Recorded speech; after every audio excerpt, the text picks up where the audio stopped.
Hello दोस्तों, आप सभी का मेरे चैनल ब्रेनस्टॉर्मर्स में बहुत बहुत स्वागत है। और मैं उम्मीद करता हूं कि आप सब बहुत अच्छे और खुश होंगे।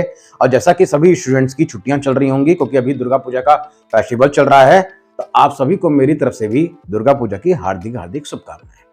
अब आज जो हम लोग चैप्टर सॉल्व करने वाले हैं वो बहुत ही मजेदार चैप्टर है। क्लास 9th का चैप्टर नंबर, अगर आप जो बच्चे एनसीईआरटी सॉल्व करते हैं तो वो होगा चैप्टर नंबर 11, और अगर आर डी शर्मा सॉल्व करते हैं तो उसमें वो आर डी शर्मा बुक में वो 3 चैप्टरों में डिवाइड किया गया है, चैप्टर नंबर 18, 19 और 20। तो आप समझ ही गए होंगे मैं किस चैप्टर की बात कर रहा हूं, सरफेस एरिया एंड वॉल्यूम। क्यों? क्योंकि आपने थंबनेल में भी देख लिया होगा और उसको क्लिक करके ही आप वीडियो में आए। तो ये आपका इंट्रोडक्शन पार्ट होने वाली है किसकी, सरफेस एरिया एंड वॉल्यूम की। अब देखिए यहां पे आपने 3 चीज पढ़ा, सरफेस एरिया एंड वॉल्यूम 2 चीज है। अब आपको क्या इसमें पढ़ना है और क्या कॉन्सेप्ट है। कॉन्सेप्ट बहुत बहुत माइनर, बहुत कम है और फॉर्मूले ज्यादा हैं। अगर आप सभी के फॉर्मूले याद कर लेते हैं, बेसिकली आपके 5 हैं फिगर जो आपके मेन इंपॉर्टेंट हैं। 5 सॉलिड शेप जिनको हम 3D शेप भी बोलते हैं, सॉलिड शेप भी बोलते हैं, उनको आपको जरूर ध्यान में रखना है। फर्स्ट आप जानते ही हैं क्यूबॉइड, फिर सेकंड क्यूब, फिर थर्ड आपका कोन, सिलेंडर एंड स्फेयर। और इनको 3D शेप क्यों बोला जाता है, इसके ये भी आप समझ लीजिए कि 2D और 3D में क्या अंतर है। 2 डायमेंशन का मतलब होता है केवल लेंथ इंटू ब्रेथ, और 3 डायमेंशन का मतलब होता है लेंथ ब्रेथ इंटू हाइट। इसमें आपकी हाइट भी इंक्लूड हो जाती है, क्योंकि 2 डायमेंशनल फिगर आप बहुत जूनियर क्लासेस में पढ़ चुके होंगे। आपने बहुत बार पढ़ चुके हैं कि रेक्टेंगल क्या होता है, स्क्वायर क्या होता है, ट्रायंगल क्या होते हैं। इस टाइप के शेप आपने बहुत अच्छे से पढ़ रखे हैं, जिसमें आप सिर्फ क्या कंसिडर करते हैं, स्क्वायर, रेक्टेंगल और इसमें एरिया निकालते हैं। तो लेंथ और ब्रेथ, ना थिकनेस लेते हैं ना कुछ लेते हैं, इग्नोर कर दिया जाता है। लेकिन जो आज हम लोग पढ़ने वाले हैं सॉलिड शेप, उसमें आपको हाइट भी लेनी है और थिकनेस भी लेना है। जैसे कि मैं अगर पहला शेप लूं, तो पहला शेप आप देख पा रहे होंगे, ये ऑब्जेक्ट जो मैंने लिया है ये किस शेप का है। अगर आप ध्यान से देखें तो, अगर आप इस सरफेस को देखें तो सरफेस आपको किस शेप का दिख रहा है, रेक्टेंगल शेप का दिख रहा है। और इसके फेसेस कितने हैं, 1 सरफेस, 2 फ्रंट में, 1 बैकवर्ड में, 1 साइड और साइड, यानी टोटल 6 फेसेस हैं। तो ये जो ऑब्जेक्ट तैयार हुआ है आपका, इसको बोलते हैं हम लोग क्यूबॉइड। अब ये क्यूबॉइड शेप में है, क्यों? क्योंकि इसका सरफेस जो है वो रेक्टेंगल शेप में है और इसके टोटल फेसेस कितने हैं, 6। और एजेस कितने होते हैं, एजेस क्या होती हैं, ये जो लाइन होती हैं, ये जो लाइन होती है जिनसे ये बनता है शेप, ये लाइन अगर आप काउंट कीजिएगा 1 2 3 4 पीछे और फिर साइड में, तो टोटल 12 एजेस होते हैं इसके। और 12 एजेस के बाद आपको ये चीज भी बहुत ध्यान में रखनी है, वर्टेक्स क्या होता है। वर्टेक्स यानी इसके कॉर्नर 1 2 3 4 और 4 नीचे, 1 2 3 4, यानी कि 8 वर्टेक्स होते हैं। तो ये तो था आपका जो जूनियर क्लास में हमने पढ़ा होगा इस शेप के बारे में। इस क्लास 9 की बुक में आपको क्या पढ़ना है, क्लास 9 की बुक में आपको इसके फॉर्मूले पढ़ने हैं कि सरफेस एरिया क्या होता है और वॉल्यूम क्या होता है। तो एरिया अगर आप जानते हो तो एरिया होता है लेंथ इनटू ब्रेथ, यानी एरिया बेसिकली हम ये बोलते हैं कि कोई भी ऑब्जेक्ट चाहे मैं भी हूं चाहे कोई भी ऑब्जेक्ट कितना स्पेस कवर कर रहा है, कितना स्पेस ऑक्युपाई कर रहा है, वो वही उसका एरिया होता है, यही होता है। अब वॉल्यूम क्या होता है ये भी आप जानते हैं। अगर ये ऑब्जेक्ट है, इसके होल्ड करने की कैपेसिटी कितनी है, यानी इसको अगर हम खोल दें, इस ऑब्जेक्ट को अगर हम खोलें और इसके अंदर हम अगर कुछ भी सामान डालें तो ये कितना कैपेसिटी होल्ड कर सकता है, वही इसका वॉल्यूम कहलाता है। तो अभी तो इसको पैक करना है, क्यों? क्योंकि हमें 6 फेसेस पढ़ने हैं।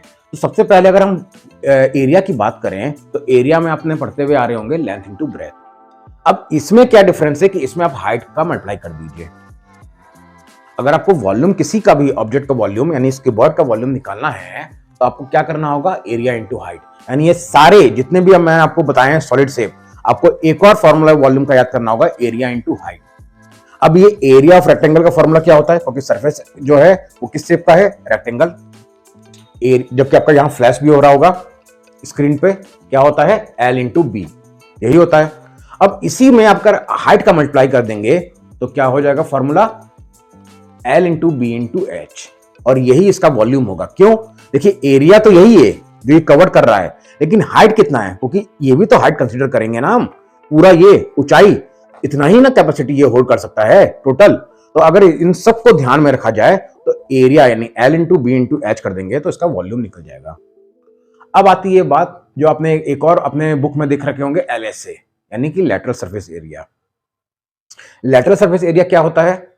लेटरल सरफेस एरिया होता है कि आपके 4 फेसेस, आपको टॉप और बॉटम को इग्नोर कर देना है, टॉप और बॉटम आपको नहीं लेना है, केवल 4 फेसेस यानी साइड के 1, फिर ये 2, फिर ये 3 और ये 4, टॉप और बॉटम को आपको इग्नोर कर देना है। तो वो जो आप एरिया निकालेंगे उसको कहते हैं LSA, लेटरल सरफेस एरिया। और लेटरल सरफेस एरिया का फॉर्मूला क्या होता है? 2 common in the bracket L plus B और इनटू हाइट।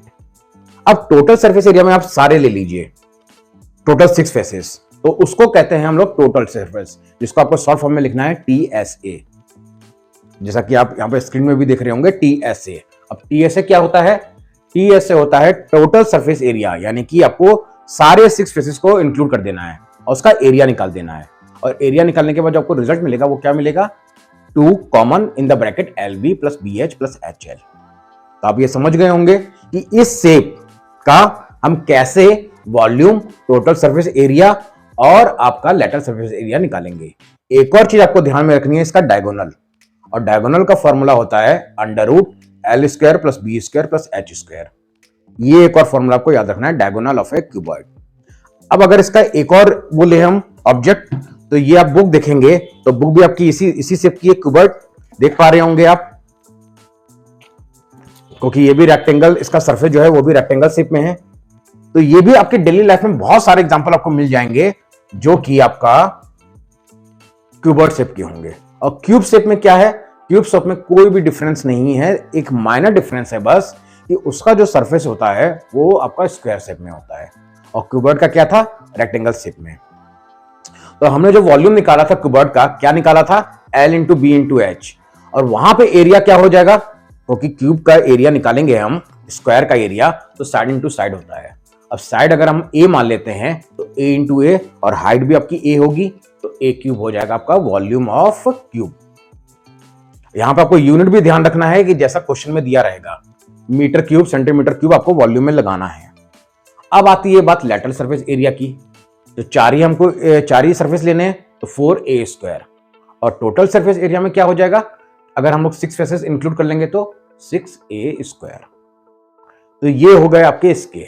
और इसका डायगोनल का जो फॉर्मूला होता है उसको आपको याद रखना होगा, √3 इंटू हाइट, यानी √3H, या फिर आप 3√3L भी लिख सकते हैं, कुछ भी, A √3A लिखते हैं बेसिकली, √3A, क्योंकि हमने अपने हाइट क्या ली थी? यहाँ पे A यूनिट ली थी, तो √3A। अब अगर नेक्स्ट मैं ऑब्जेक्ट लूं,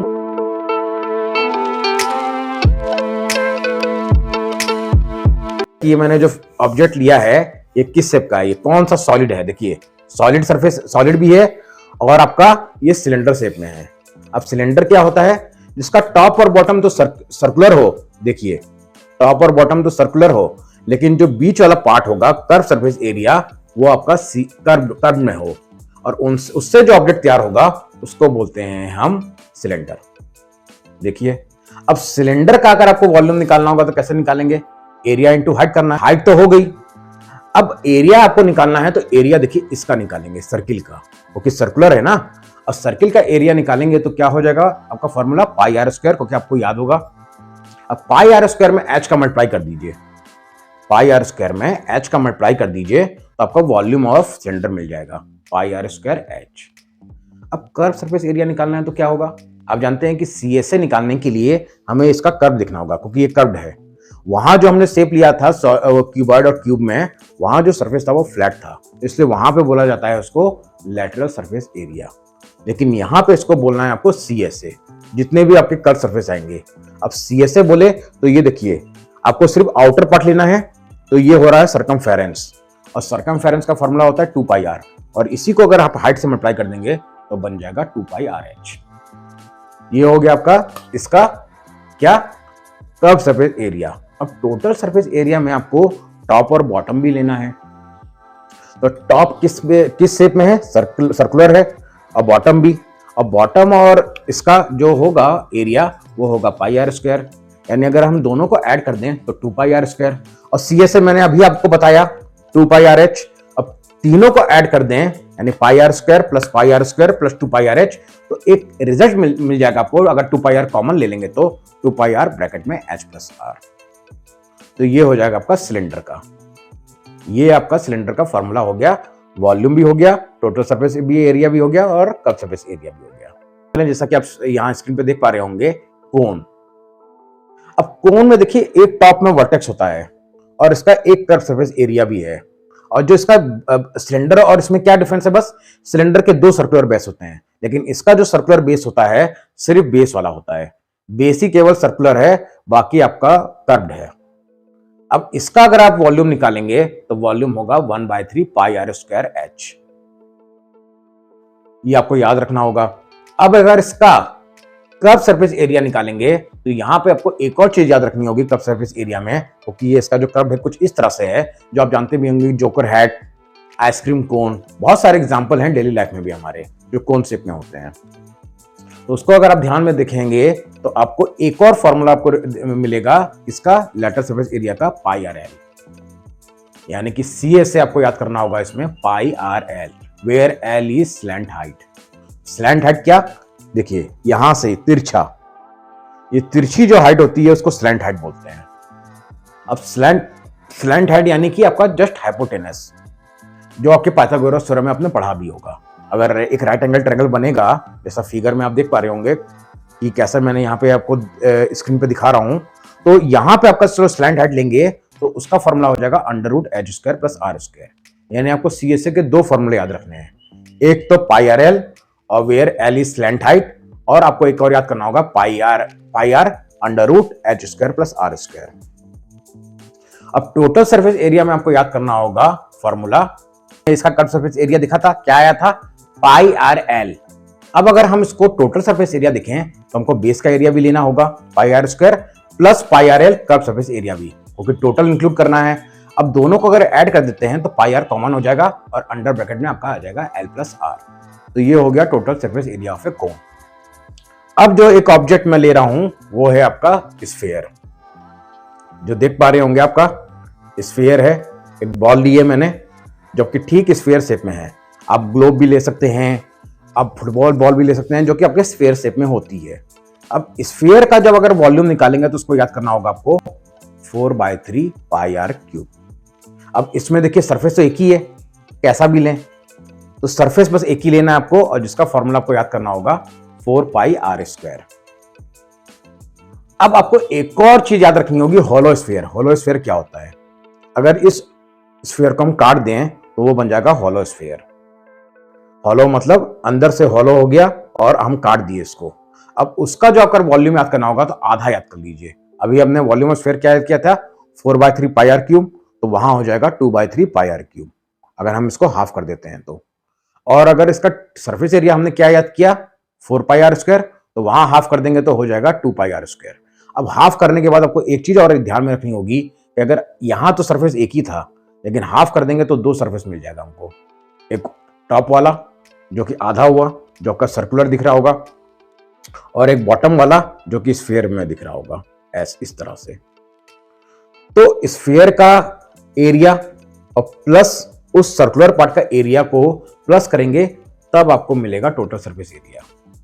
और टोटल सरफेस एरिया कितना आया था, हमारा सरफेस एरिया आया था 2πr²। अब अगर हम इसका कर्व सरफेस एरिया निकालें यानी टोटल सरफेस एरिया, तो 3πr² आएगा। तो ये आपको जरूर ध्यान में रखना है। तो ये तो बात हो गई फॉर्मूले की। अब क्वेश्चन जब हम लोग सॉल्व करेंगे, मैंने आपको ऑब्जेक्ट कंसीडर करके सारे बता दिया और डेली लाइफ के एग्जांपल भी आपको शो हो रहे होंगे कि किस तरह से आपको वॉल्यूम को रिप्रेजेंट किया जाता है, सरफेस एरिया को, और किस तरह सॉलिड शेप के आपके फॉर्मूले हैं, कैसे बने और कैसे याद करने हैं आपको। और इनको अगर आप याद कर लेते हैं बहुत अच्छे से तो आपके हर क्वेश्चन आराम से बनते जाएंगे। अब नेक्स्ट वीडियो में मैं जब इसकी सीरीज स्टार्ट करूंगा क्वेश्चनों की, जहां पर मैं सॉल्व करता हूं आर डी शर्मा बुक, और जहां पर मैं तीनों चैप्टर को लूंगा, कवर करूंगा 18, 19 एंड 20, और इंपॉर्टेंट क्वेश्चन ऑफ एनसीईआरटी भी। तो बेसिकली एनसीईआरटी के जितने भी क्वेश्चन होते हैं वो आर डी शर्मा में पहले से इंक्लूड होते हैं। अगर कुछ लेफ्ट आउट भी होंगे तो उसको भी मैं समझा दूंगा।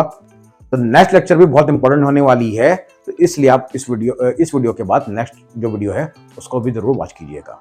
और अगर वीडियो अच्छी लगी हो तो चैनल को सब्सक्राइब जरूर कीजिएगा, क्योंकि मुझे भी बहुत मेहनत लगती है इस तरह का वीडियो बनाकर आपको आपके सामने प्रेजेंट करने में।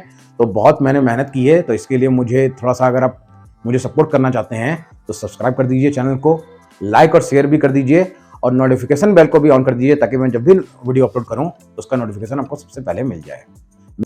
आज का सेशन हम यहीं एंड करते हैं। आज था ये बस इंट्रोडक्शन पार्ट। नेक्स्ट पार्ट में जब मैं इसका वीडियो कवर करूंगा तो वहां पर क्वेश्चन सॉल्व करेंगे। तब तक के लिए थैंक यू सो मच। मिलते हैं नेक्स्ट वीडियो में। Okay, good bye.